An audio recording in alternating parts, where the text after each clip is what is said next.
Alors, je suis avec l'équipe de tir, donc Cédric et Raphaël. Messieurs, une question me brûle les lèvres. Quel est le meilleur tireur de vous deux? Et il a le plus gros palmarès. Il a la plus belle médaille. Donc, il a la plus grosse, il a le plus gros. Je sais pas trop quoi penser là.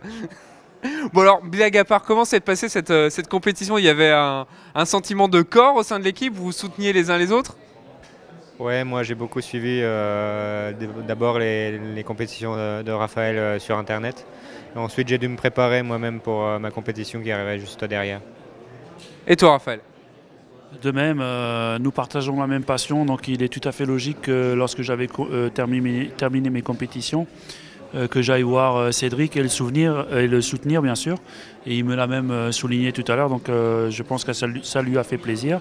Et puis ça m'a fait beaucoup plaisir de pouvoir le soutenir, et puis je suis très heureux pour lui qu'il puisse, lors de sa première participation, gagner cette belle médaille. Et comment vous en êtes venus l'un et l'autre au tir? Moi complètement par hasard, j'ai commencé il y a 18 ans maintenant dans un club qui pratiquait la natation et aussi le tir sportif. J'ai d'abord commencé par la natation pour ensuite venir au tir sportif. Et qu'est-ce qui te plaît dans cette discipline?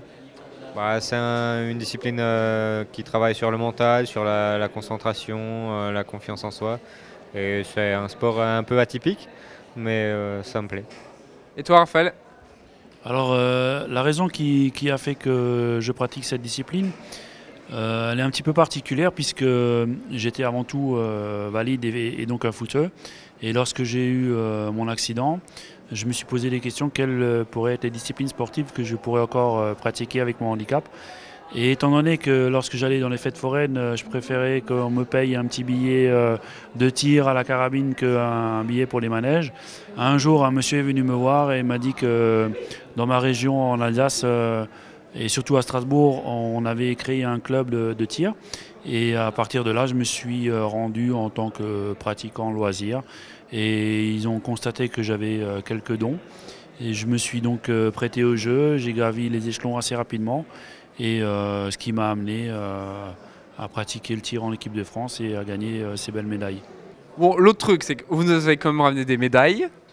Nous, on compte sur vous. Est-ce qu'on va vous retrouver à Rio dans 4 ans? Sachant qu'en plus, là-bas, c'est la fête, moi je vous le dis. Parce que je connais ce pays et c'est d'enfer.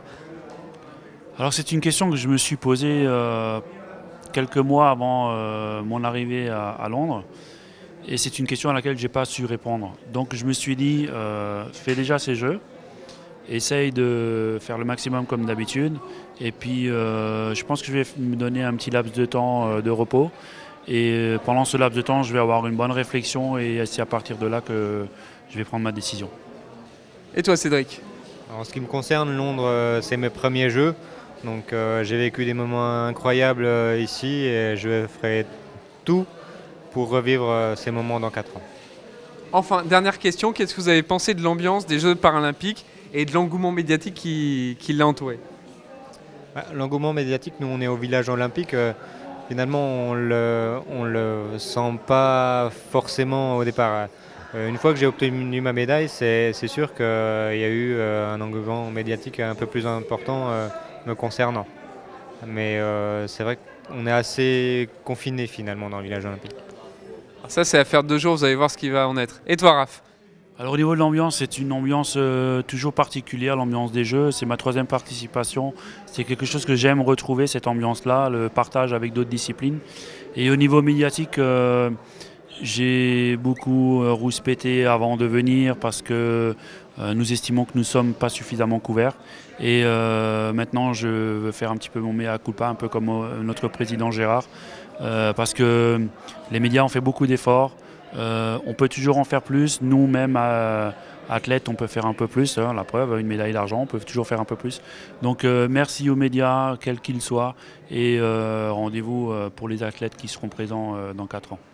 Bon, en tout cas, je vous remercie. Et nous, chez Blog Handicap, ça fait plus d'1 an qu'on a prévu de venir, donc vous inquiétez pas.